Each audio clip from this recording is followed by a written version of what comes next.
Welcome. You are watching Line Screw 1.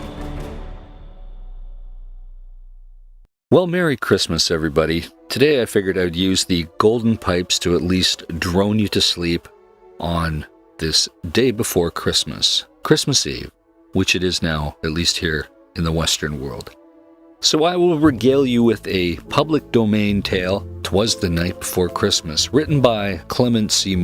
This poem was first published by Mr. Moore anonymously in 1823. The original title was called A Visit from St. Nicholas, but the book is better known as Twas the Night Before Christmas. The poem, sometimes called the best-known verses ever written by an American, is responsible for some of the modern-day conceptions of Santa Claus. I hope you enjoy it.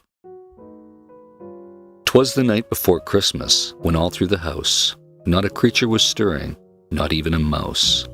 The stockings were hung by the chimney with care, in hopes that St. Nicholas soon would be there. The children were nestled all snug in their beds, while visions of sugar plums danced in their heads. And Mama in her kerchief and I in my cap had just settled down for a long winter's nap.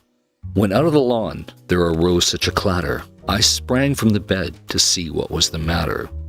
Away to the window I flew like a flash, tore open the shutters, and threw up the sash.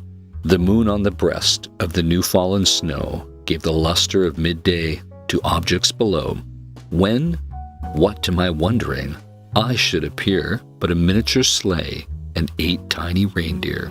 With a little old driver so lively and quick, I knew in a moment it must be St. Nick. More rapid than eagles, his coursers they came, and he whistled and shouted and called them by name. Now Dasher, now Dancer, now Prancer and Vixen, on Comet, on Cupid, on Donner, and Blitzen. To the top of the porch, to the top of the wall, now dash away, dash away, dash away all.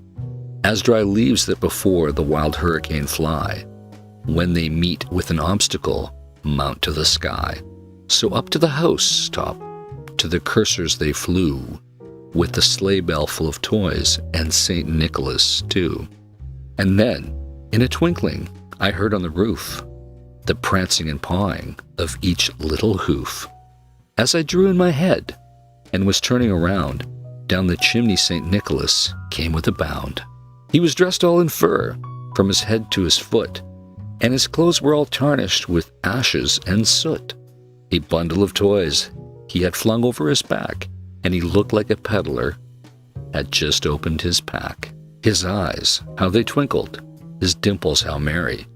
His cheeks were like roses, his nose like a cherry. His droll little mouth was drawn like a bow, and the beard of his chin was just as white as the snow. The stump of a pipe he held tight in his teeth, and the smoke it encircled his head like a wreath. He had a broad face and a little round belly that shook when he laughed like a bowl full of jelly. He was chubby and plump, a right jelly old elf, and I laughed when I saw him, in spite of myself.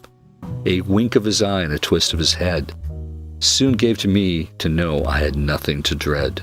He spoke not a word, but went straight to his work, and filled all the stockings, then turned with a jerk, and laying his finger aside of his nose, and giving a nod, up the chimney he rose. He sprang to his sleigh, and his team gave a whistle, and away they all flew, like the down of a thistle.